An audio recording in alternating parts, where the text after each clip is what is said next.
ನಿವೃತ್ತ ಡಿವೈಎಸ್ಪಿ ಮಗಳಿಗೆ ವರದಕ್ಷಿಣೆ ಕಿರುಕುಳ.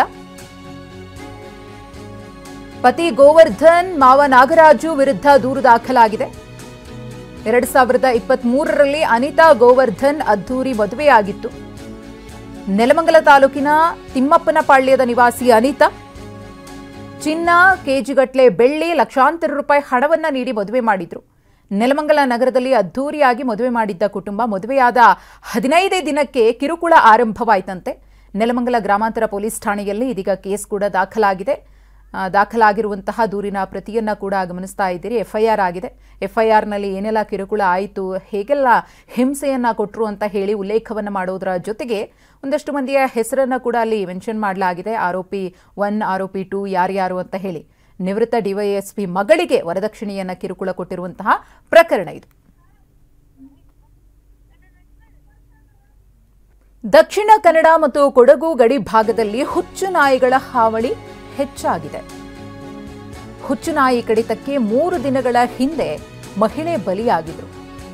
8 ತಿಂಗಳ ಅವಧಿಯಲ್ಲಿ 2 ಮಹಿಳೆಯರು ಹುಚ್ಚು ನಾಯಿ ಕಡಿತಕ್ಕೆ ಬಲಿಯಾಗಿದ್ದಾರೆ. ಅರಂತೋಡು ಗ್ರಾಮದ 57 ವರ್ಷದ ಬೇಬಿ ದುರ್ಮರಣಕ್ಕೀಡಾಗಿದ್ದಾರೆ. ಸಂಪಾಜೆಯ 55 ವರ್ಷದ ಕುಂಬೆ ಎಂಬ ಮಹಿಳೆಯೂ ಕೂಡ ಹುಚ್ಚು ನಾಯಿ ಕಡಿತದಿಂದ ಸಾವನ್ನಪ್ಪಿದ್ದಾರೆ.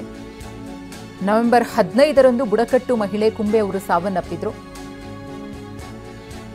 ಹುಚ್ಚುನಾಯಿ ಕಡಿತಕ್ಕೆ 3 ದಿನಗಳ ಹಿಂದೆ ಮಹಿಳೆ ಬಲಿಯಾಗಿದ್ದಾರೆ. ಅದಕ್ಕೂ ಮುನ್ನ ಮತ್ತೊಬ್ಬರು ಮಹಿಳೆ ಬಲಿಯಾಗಿದ್ರು. ಆ 2 ಮಹಿಳೆಯರ ಫೋಟೋವನ್ನು ನೋಡ್ತಾ ಇದ್ದೀರಿ. ನಾಯಿ ಕಚ್ಚಿದ ಬಳಿಕವೂ ಕೂಡ ನಿರ್ಲಕ್ಷ್ಯವನ್ನ ತೋರಿದ್ರು ಅನ್ನೋ ಮಾಹಿತಿ ಇದೆ. ರೇಬಿಸ್ ಲಸಿಕೆಯನ್ನ ಪಡೆಯದೆ ಮಹಿಳೆಯರು ನಿರ್ಲಕ್ಷಿಸಿದ್ರು.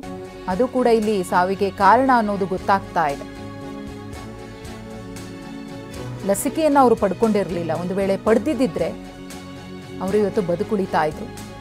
ಮಹಿಳೆಯ ಕುಟುಂಬ ಸದಸ್ಯರೆಲ್ಲರಿಗೂ ಕೂಡ ರೇಬಿಸ್ ಲಸಿಕೆಯನ್ನು ಕೊಡಲಾಗಿದೆ. ಸುಳ್ಯ ತಾಲೂಕಿನ ಅರಂತೋಡು ಸಂಪಾಜಿಯಲ್ಲಿ ಆತಂಕದ ವಾತಾವರಣ ಇದೆ. ಹುಚ್ಚು ನಾಯಿಗಳ ಹಾವಳಿ ಹೆಚ್ಚಾಗಿರೋದ್ರಿಂದ ಯಾವಾಗ ಯಾರ ಮೇಲೆ ಅಟ್ಯಾಕ್ ಮಾಡುತ್ತೋ ಹೇಳೋದಕ್ಕಾಗೋದಿಲ್ಲ. ಅವುಗಳನ್ನು ಸೆರೆ ಹಿಡಿಬೇಕು ಅನ್ನೋ ಆಗ್ರಹ ಕೂಡ ಸ್ಥಳೀಯರಿಂದ ಕೇಳಿಬರ್ತಾ ಇದೆ. ಒಂದು ವೇಳೆ ಈಗ 2 ಮಹಿಳೆಯರು ಬಲಿಯಾಗಿದ್ದಾರೆ.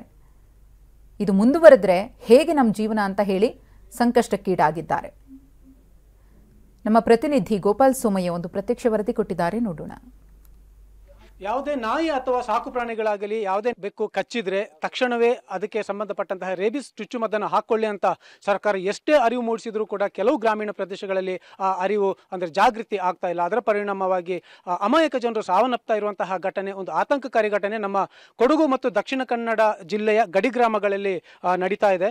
ಕಳೆದ 7 ತಿಂಗಳಲ್ಲಿ 2 ಅಮಾಯಕ ಜೀವಗಳು ಈ ರೇಬಿಸ್ಗೆ ಬಲಿಯಾಗಿರುವಂತಹದ್ದು. ಇದು ಕೊಡಗು ಮತ್ತು ದಕ್ಷಿಣ ಕನ್ನಡ ಗಡಿ ಗ್ರಾಮ ಆಗಿರುವಂತಹ ಸುಳ್ಯ ತಾಲೂಕಿನ ಅರಂತೋಡು, ಸಂಪಾಜೆ, ಕಲ್ಲುಗುಂಡಿ ಈ 3-4 ಗ್ರಾಮಗಳು. ಈ ಗ್ರಾಮಗಳಲ್ಲಿ ಕಳೆದ 7 ತಿಂಗಳಲ್ಲಿ 2 ವ್ಯಕ್ತಿಗಳು ಇಲ್ಲಿ ಹುಚ್ಚುನಾಯಿ ಕಡಿತಕ್ಕೆ ಬಲಿಯಾಗಿ, ಅಂದರೆ ಔಷಧಿ ತಗೊಳ್ಳದೆ ಅಥವಾ ಸರಿಯಾಗಿ ಔಷಧಿ ತಗೊಳ್ಳದೆ ಬಲಿಯಾಗಿರುವಂಥದ್ದು. ಇದು ಅಂತಹ ಇಲ್ಲಿ ಒಂದು ಕುಟುಂಬ. ಇಲ್ಲಿ ಕುಬ್ಬೆ ಎಂಬ ಒಂದು ಬುಡಕಟ್ಟು ಮಹಿಳೆ ಕಳೆದ 1 ತಿಂಗಳ ಹಿಂದಷ್ಟೇ ಅವರಿಗೊಂದು ನಾಯಿಯೊಂದು ಕಚ್ಚಿರುತ್ತೆ. ಅದನ್ನ ಅವರು ನೆಗ್ಲೆಕ್ಟ್ ಮಾಡಿದ್ದಾರೆ ಅಂತ ಸ್ಥಳೀಯರು ಹೇಳ್ತಾರೆ. ಅಂದ್ರೆ ಅವರಿಗೆ ಅದರ ಅರಿವಿಲ್ಲ. ನಾಯಿ ಕಚ್ಚಿ ತಕ್ಷಣವಾಗಿ ಇಂಜೆಕ್ಷನ್ ತಗೋಬೇಕು, ಅದು ಅಪಾಯಕಾರಿ ಆಗ್ಬಹುದು ಅನ್ನೋದು ಅರಿವಿಲ್ಲದೆ ಅವರು ಅದನ್ನ ನೆಗ್ಲೆಕ್ಟ್ ಮಾಡ್ತಾರೆ.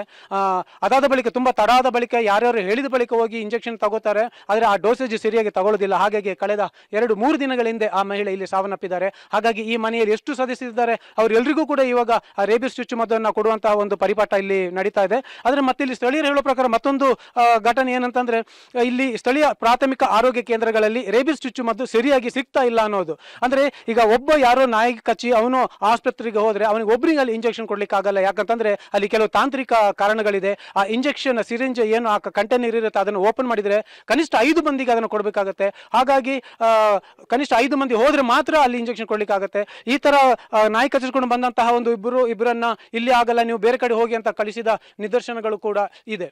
ಇದೀಗ ಈ ತರ ಇಲ್ಲಿ 2 ಪ್ರಕರಣಗಳು ನಡೆದ ಬಳಿಕ ಇನ್ನಾದರೂ ಇಲ್ಲಿಯ ಸ್ಥಳೀಯ ಆರೋಗ್ಯ ಇಲಾಖೆ ಎಚ್ಚೆತ್ಕೋಬೇಕು, ಸ್ಥಳೀಯ ಪಂಚಾಯಿತಿ ಎಚ್ಚೆತ್ಕೋಬೇಕು. ಇಲ್ಲಿಯ ಬುಡಕಟ್ಟು ಜನರು ಅಥವಾ ಸ್ಥಳೀಯ ಗ್ರಾಮೀಣ ಜನರು ಏನಿದ್ದಾರೆ ಅವರಿಗೆ ಒಂದು ಅರಿವು ಮೂಡಿಸುವಂತಹ ಕೆಲಸ ಆಗಬೇಕು. ಯಾಕಂತಂದ್ರೆ ಒಂದ್ಸಲ ರೇಬಿಸ್ ಬಂದ್ರೆ ಅದು ಬಹಳ ಕಷ್ಟ ಆಗುತ್ತೆ ಅದರಿಂದ ಚೇತರಿಸಿಕೊಳ್ಳೋದು. ಹಾಗಾಗಿ ಆ ಕಾಯಿಲೆ ಬರುವ ಮೊದಲನೇ ಅವರಲ್ಲಿ ಜಾಗೃತಿ ಮೂಡಿಸಿ ಆ ತರ ಒಂದು ಅನಾಹುತ ಆಗದ ಹಾಗೆ ತಡೆಯುವಂತಹ ಕೆಲಸ ತಕ್ಷಣವೇ ಆಗಬೇಕಾಗಿದೆ. ಕ್ಯಾಮರಾಮನ್ ನವೀನ್ ಜೊತೆ ಗೋಪಾಲ್ ಸೋಮಯ್ಯ, TV9 ಕೊಡಗು.